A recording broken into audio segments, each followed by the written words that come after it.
Have you ever wondered how a well-curated library can transform your classroom environment and boost literacy engagement? Today, we're diving into how to build a classroom library that will engage, inspire, and nurture strong readers. The importance of classroom libraries can't be overstated. They are more than they're just a collection of books. They are a meeting place, a space for making friends, a treasure trove of adventure and imagination, a fuel source for creative writing, a mentor for spelling, a calming place for weary travelers, and a powerhouse for creating a well-managed classroom through supporting differentiation. So let's start by talking about why a diverse classroom library.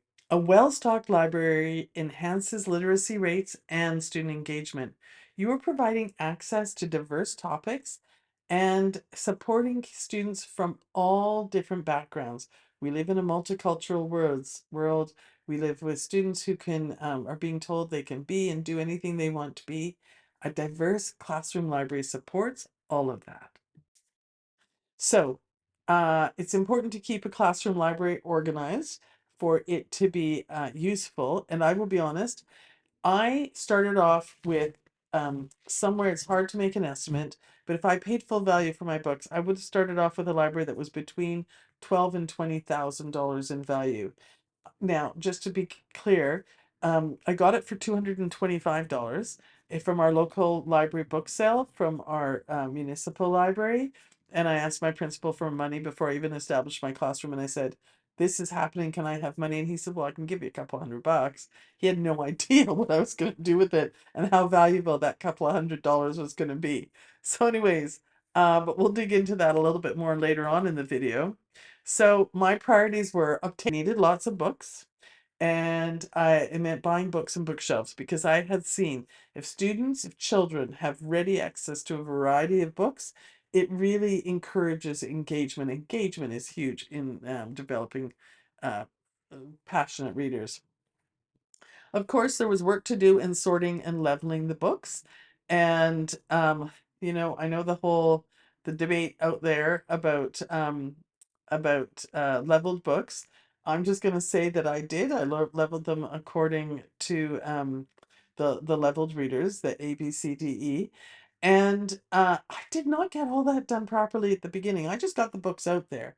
I got them labeled. And then over time, and I'm talking a couple of years, I went in and I would sort and level chunks of the books because I couldn't do it all at one time. But I made sure the students had access to the books all at one time. And then I gave myself time to do it. So this is not something you have to do in the first 5 minutes. And then you need to be able to fit all the books into shelves that your students can reach. And in my case, I was teaching 6 and 7-year-olds. And if I'm going to have them help with it, it can't be anything they're lifting from on high. They have to be really down at their eye level. So that's an important consideration. No tall bookshelves in my classroom. Uh, I needed to present the books in a way that helped my not yet and growing readers quickly understand what they would find inside the book. So they weren't stacked in a row this way, where all you could see was the binding of the book. As you can see in the picture here, they were in buckets or bins in face first.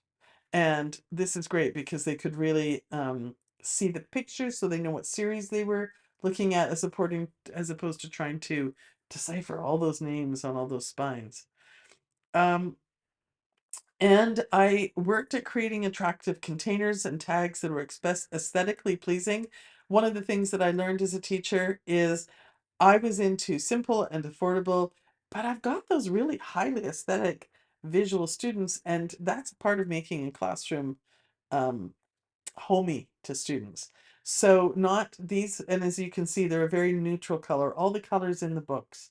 And so I kept a very calming visual classroom, but there was still lots of color, but it came through, not through my containers. So creating attractive containers and tags that were aesthetically pleasing, and these help my students to keep the books organized because no, oh no, no, no, I was not going to do that job. My students did, I would say, 95% of the organizing of all of my books. So, now that I've got you all excited about building a classroom library, how to build your classroom library. Again, I mentioned I got some funding from the principal. You can appeal to your pack, you can appeal to parents, you can do a Scholastic book drive, you can hold a cupcake sale. There's all sorts of ways for you to raise money for your classroom library. And then you're going to look, one of the other options that I used was in our hallway at school at the end of the year, our teachers all just put out what they didn't want anymore. And at the beginning, when I needed books, I scrounged the discarded books other teachers threw away. I mean, don't get too grossed out. And we were all doing it. These were perfectly suitable books, but some of them were quite tired. And at the beginning, I didn't care. I just wanted my students to have access to books. Over time, I also discarded books, and other teachers took advantage of that. And actually, there was one point in time where I put out in the hallway books that I had discarded at lunchtime so students could come and take books. And I'll be honest, my colleagues thought, that's nuts. These kids aren't going to want these used books. They disappeared. So, there's always a place for books to go to. I did have books that were donated by parents. Not a particularly huge source of books, but it does happen. I also was given, when it was time for teacher presents at Christmas and year end, I was often given books. A lot of those books were more thematically related to units that we had covered that their child had really enjoyed. I think I've mentioned it. Scholastic Books is a great source. If you place the Scholastic order, you know what I'm talking about. But if you haven't, when you place the Scholastic book order, you get credits towards books for free, which of course you can then put into your classroom. We didn't actually get to do that as individual classroom teachers. Um, but what our librarian did was she had a book sale before Christmas each year, and the students would go and buy books, and she would use the money for the library, but she would also share some of her credits with the rest of us. And as I mentioned, the big contributor to my classroom library was the local public library. Twice a year, our library puts out very good quality used books, including beautiful large picture books, all the popular books, and all the books with the awards on them. Just every book that you would find in a public library, and they're taken from the collection for a variety of reasons. Some of them were essentially new books that might have had a drop of porridge spilt on them, but that can't go into the collection because it attracts bugs. So, so for my first year, for about $225, I got more than 10 to 12 photocopy boxes of books. And I estimate between $12 and $18,000 based on the value on the back of the book. Now, that's not what a library pays for them, but that's what I would have had to pay over the years to get all of those books new. I had hardcover Jan Brett books, World Guinness Book of Records books, Elephant and Piggy books, Geronimo Stilton and Magic Treehouse. I had all the books that you want for your classroom.